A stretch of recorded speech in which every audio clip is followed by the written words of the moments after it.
झांसी में बहुजन समाज पार्टी के तत्वाधान में पार्टी का लोकसभा स्तरीय कार्यकर्ता सम्मेलन संपन्न किया गया। कार्यक्रम के मुख्य अतिथि बुंदेलखंड प्रभारी लालाराम अहिरवार रहे। कार्यक्रम की अध्यक्षता जिला अध्यक्ष जयपाल सिंह अहिरवार ने की। मुख्य अतिथि लालाराम अहिरवार ने झांसी ललितपुर संसदीय क्षेत्र से एडवोकेट राकेश कुशवाहा को बहुजन समाज पार्टी का प्रत्याशी घोषित किया।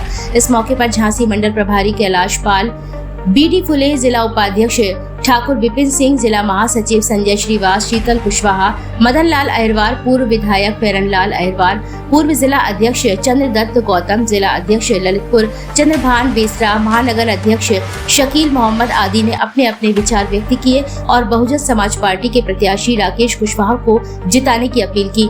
बैठक का संचालन पूर्व जिला उपाध्यक्ष साबिर भाई ने किया। आभार नफीस शानू भाई ने व्यक्त किया। इस मौके पर झांसी विधानसभा अध्यक्ष धन प्रसाद बबीना, विधानसभा अध्यक्ष रविराज गौतम, मऊरानीपुर विधानसभा अध्यक्ष करी विजय कंचन, झांसी विधानसभा महासचिव वंदना अहिरवार, ललितपुर विधानसभा अध्यक्ष धर्मेंद्र अहिरवार, मेहरौनी विधानसभा अध्यक्ष राम बख्श, संतोष वर्मा, नीरज गुप्ता आदि मौजूद रहे।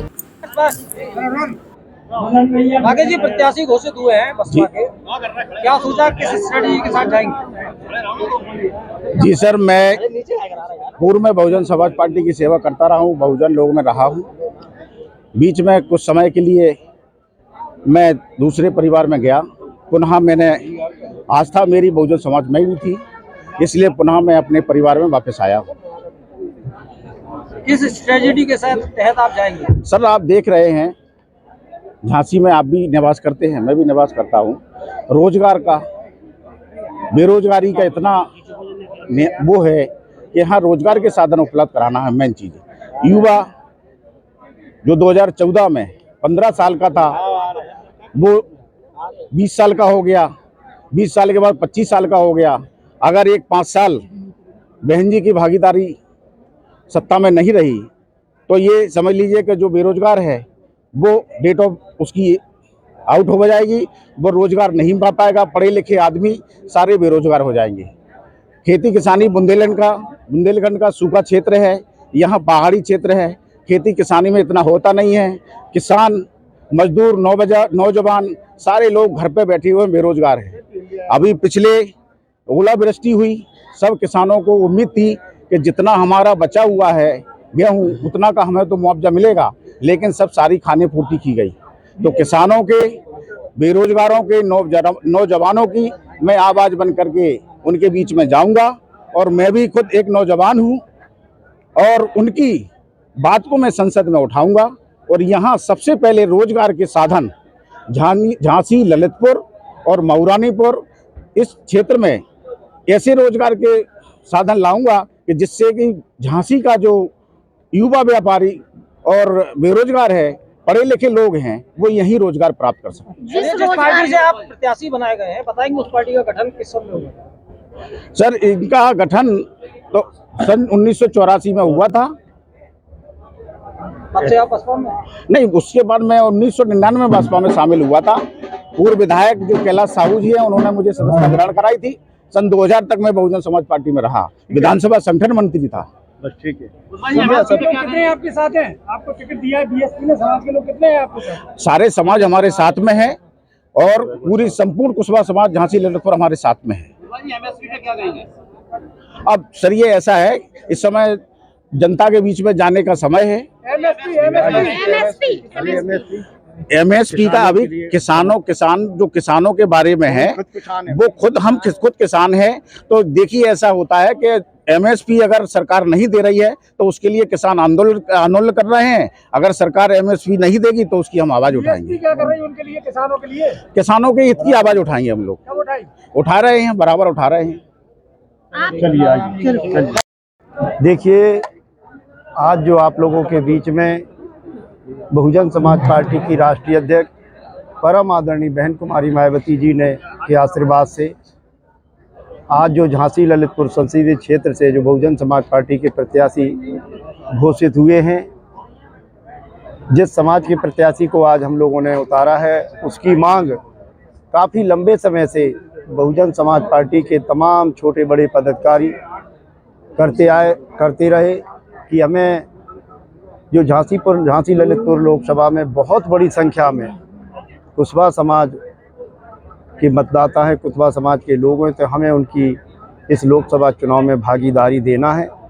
जिस तरह से हमने 2004 में बांदा से चलकर आए बाबूलाल कुशवाहा जी को इस संसदीय क्षेत्र से चुनाव लड़ाने का काम किया था, लेकिन उस समय समाजवादी पार्टी की सरकार हुआ करती थी।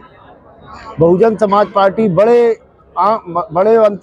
मतों के अंतर से हम लोग जीतते, लेकिन समाजवादी पार्टी की सरकार ने उस समय बबीना में, मऊरानीपुर में बहुत बड़ी गड़बड़ी की थी, बूथ कैप्चरिंग करने का काम किया था और हमारे कैंडिडेट को बहुत कम मतों से हार गए थे, वो पीछे रह गए थे। अगर उस समय समाजवादी पार्टी की सरकार थी, अगर उस सरकार में जो समाजवादी पार्टी के लोग थे, अगर वो बूथ कैप्चरिंग नहीं करते, तो हम पूरे विश्वास के साथ कह सकते थे कि 2004 में ही बहुजन समाज पार्टी का इस संसदीय क्षेत्र से कुशवाहा समाज का बेटा बाबूलाल कुशवाहा लोकसभा में पहुंच गए होते। लेकिन समाजवादी पार्टी की सरकार ने बूथ कैप्चरिंग कर उन्हें बेईमानी से हरा दिया गया था। लेकिन अब हमें भरोसा है चुनाव आयोग पर कि इस बार ईमानदारी से चुनाव आयोग चुनाव कराएगा। और आप देखना, हमारे कैंडिडेट के जो आज हमने प्रत्याशी घोषित किया है, तमाम विरोधी दलों की चूल्हे हिल जाएंगी और आने वाला समय बताएगा कि जो लोग कहते हैं कि हम लाखों के अंतर से जीतेंगे, आने वाला समय बताएगा कि बहुजन समाज पार्टी का प्रत्याशी इस संसदीय क्षेत्र से लाखों वोट से जीत कर जाएगा। धन्यवाद। बहुजन समाज पार्टी का खाता भी ना खुला था। देखिए, इस बार आप दम किस दम पर? देखिए, मैं 1 मिनट, हमारे लोकसभा में 10 MP थे, हमारे 10 MP हमारे लोकसभा में हमारे 10 समाजवादी पार्टी के 5 थे और हमारे 10 से। लेकिन जो 2024 में जिस कैंडिडेट को हम लेके आए हैं, आप लोग भी जब 4 जून को इस संसदीय क्षेत्र का रिजल्ट खुलेगा, तो आप लोग भी मानोगे कि आदरणीय बहन जी ने जो निर्णय लिया है, बहुजन समाज पार्टी यहाँ से अपना सांसद बनाने का काम करेगी। ये हम लोगों को भरोसा है। इस झांसी ललितपुर के जो संसदीय क्षेत्र के मतदाता है, सर्व समाज के लोग बहुजन समाज पार्टी के प्रत्याशी को, जो पिछड़ी जाति का हमारा प्रत्याशी है, उस प्रत्याशी को मत देने का काम करेंगे और बहुजन समाज पार्टी इस लोकसभा से सांसद बनाने का काम करने जा रही है। कुशवाहा समाज मंच पे आपके दिखा नहीं, पर कुशवाहा समाज के लोग सैकड़ों की संख्या में आए हैं, क्योंकि हमारा सारी पब्लिक बैठी थी पीछे। सम्मान नहीं देती? मंच पे कई हमारे साथी बैठे थे, आपसे आने से पहले उनको सम्मान हो चुका, उनके भाषण हो चुके। तमाम हमारे दूरी बना रहे नहीं, हमारे राजपूत समाज के लोग भी आए हैं। देखिए, तमाम भारतीय जनता पार्टी को भी लोग छोड़ रहे हैं। आज ही हरियाणा में चौधरी राजेंद्र सिंह, जो केंद्रीय कृषि मंत्री थे, उन्होंने भारतीय जनता पार्टी छोड़ दी है। इसलिए तमाम दलों के लोग चुनाव के समय इधर उधर आते हैं, उससे कोई फर्क नहीं पड़ता है। आने वाले समय में बहुजन समाज पार्टी पूरी दमखम से चुनाव लड़ने जा रही है और राकेश कुशवाहा जी इस लोकसभा से सांसद